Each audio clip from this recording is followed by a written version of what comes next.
There's a moment, a single frozen moment in history, that scientists still can't explain. A man standing 5 feet 7 inches tall, weighing 135 pounds, soaking wet, and yet the machines broke.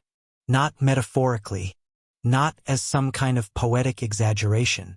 The actual measuring equipment failed. Twice. The researchers looked at each other across that lab in the early 1970s and said words that had never been said before in a professional scientific setting. This shouldn't be possible. And that man, that impossible, unrepeatable, once-in-a-century man, was standing there completely calm, completely relaxed, already thinking about his next workout. His name was Bruce Lee.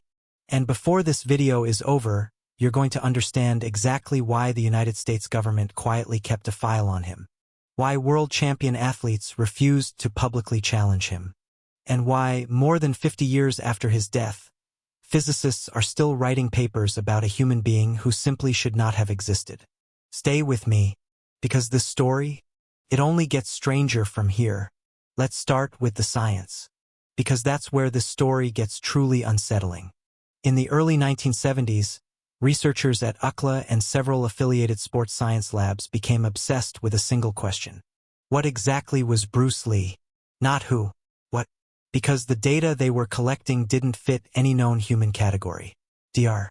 Robert Hoffman, one of the foremost biomechanics researchers of that era, described examining Bruce Lee's muscle composition as the single most anomalous human tissue sample I encountered in 30 years of research. His body fat percentage, measured between 1% and 3%, depending on the test and the day. To give you context, professional bodybuilders at peak competition hover around 4 to 5%.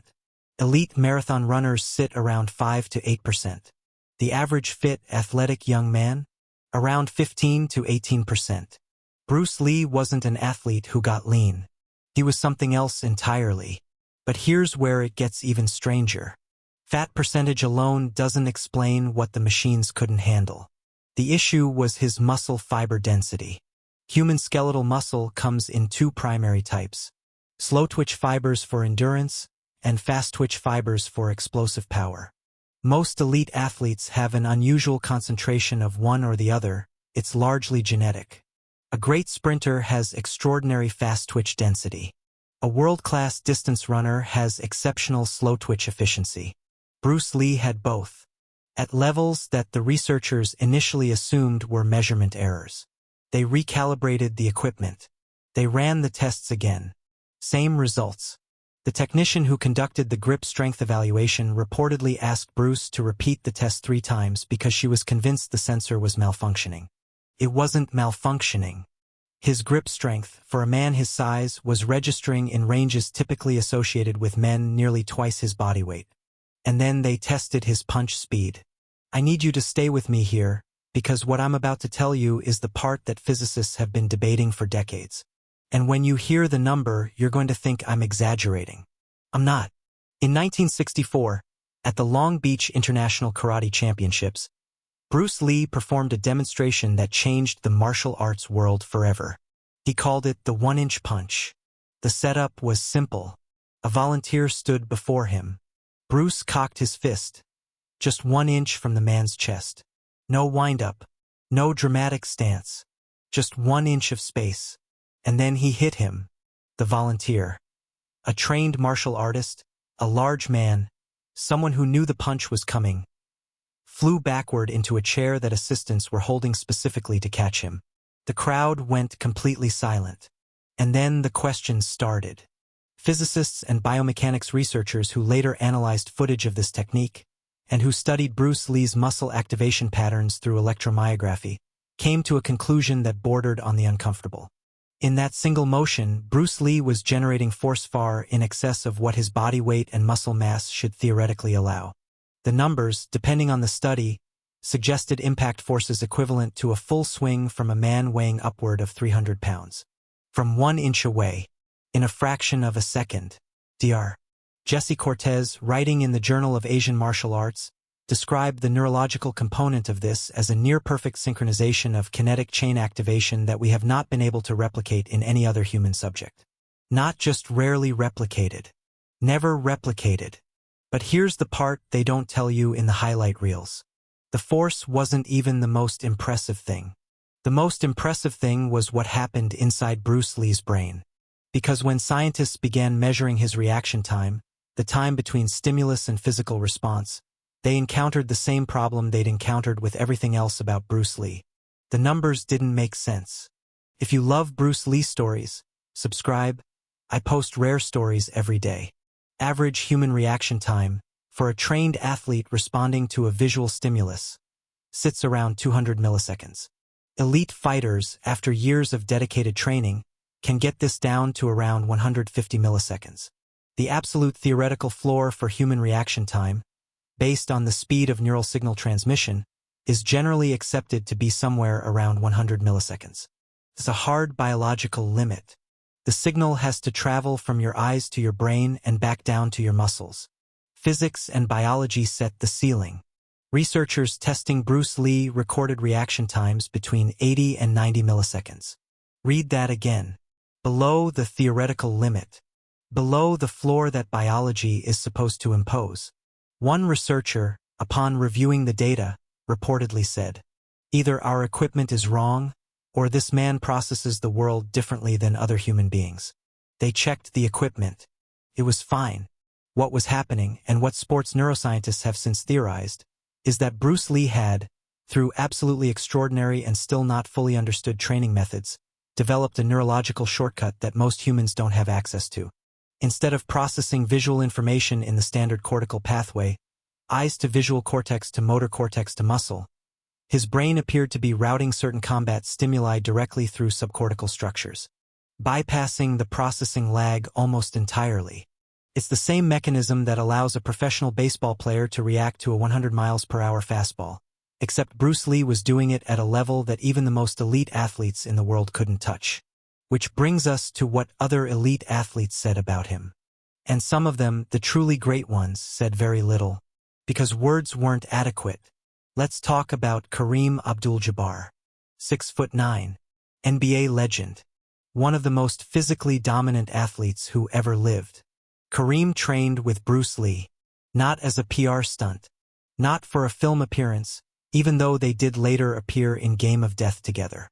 He trained with him seriously, repeatedly, over years. He considered Bruce Lee his teacher. In interviews, Kareem described sparring with Bruce Lee as the single most humbling physical experience of my life. This is a man who had physically dominated 7-foot centers for 2 decades. A man whose athletic credentials are beyond any reasonable dispute.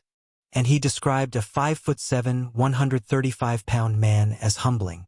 Then there's Jim Kelly, international karate champion, an athlete whose credentials in actual full-contact competition were serious and documented. When asked about Bruce Lee, he didn't give the usual diplomatic praise. He said something that stopped journalists cold. "I fought the best fighters in the world. I know what elite looks like. Bruce Lee was in a different category. Not a better category. A different one. A different category. Not better at the same thing.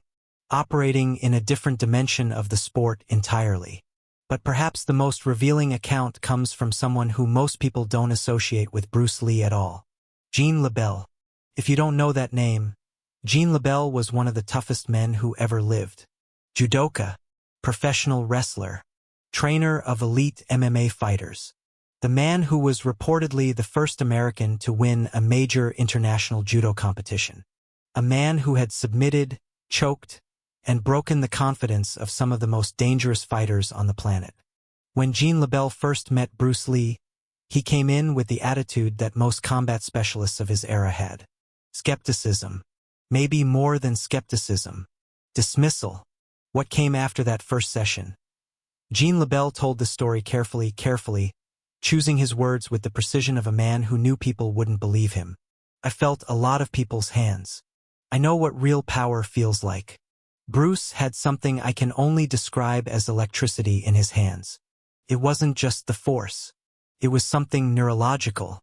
Something I didn't understand then, and I'm not sure I understand now. Electricity in his hands." Gene LeBell, a man who would sooner have his arm broken than admit a weakness, described Bruce Lee as something he didn't understand.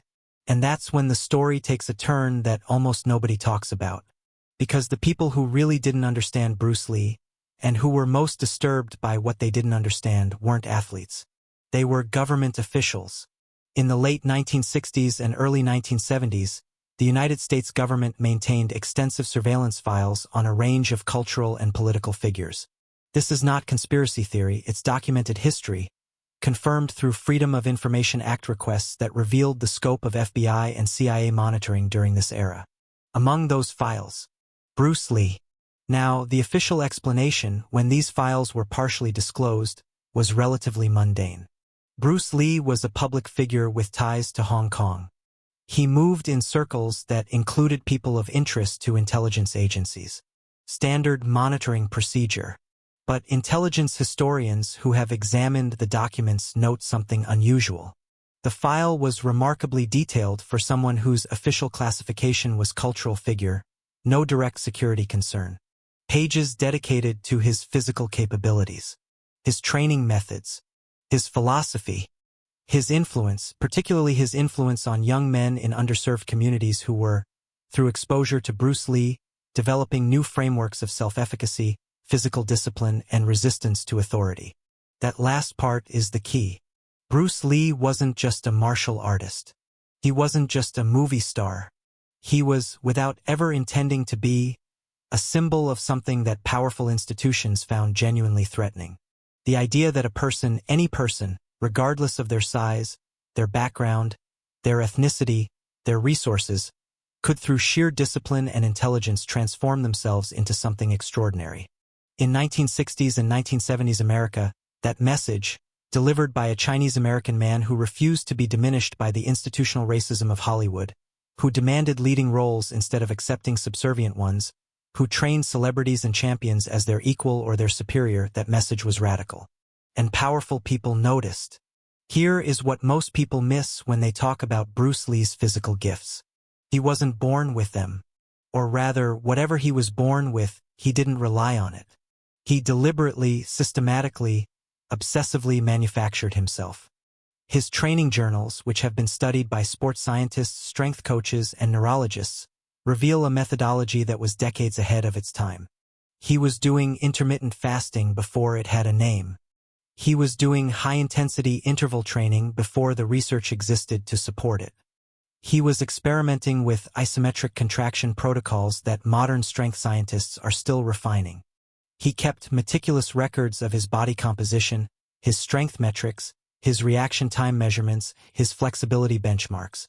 Not because he was obsessive, well, partly because he was obsessive, but because he understood himself as an ongoing experiment.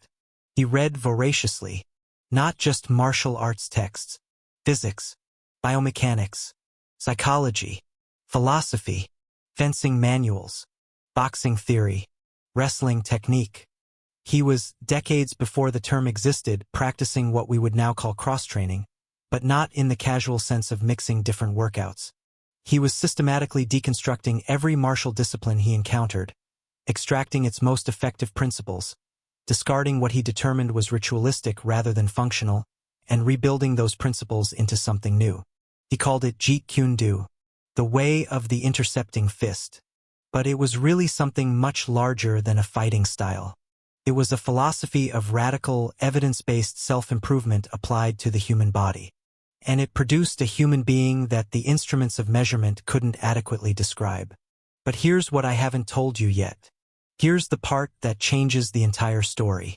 Because for all of this, the science, the champions, the government file, the training methodology that was 50 years ahead of its time, there's one thing about Bruce Lee that nobody has ever been able to explain. Not the scientists, not the champions, not the government analysts. And it has nothing to do with his muscles. In 1971, Bruce Lee gave an interview on Hong Kong television that has since been watched by tens of millions of people. The interviewer asked him about his fighting philosophy. Bruce Lee said, "Be like water, my friend."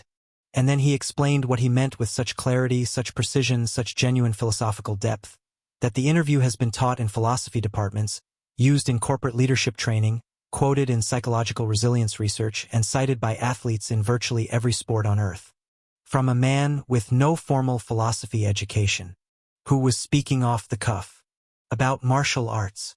Bruce Lee's library, at the time of his death, contained over 2,000 books, spanning philosophy, psychology, physics, literature, and virtually every intellectual tradition on Earth. He was a voracious, systematic reader who took notes, argued with authors in the margins, and synthesized ideas across disciplines with a fluency that professional academics found genuinely remarkable.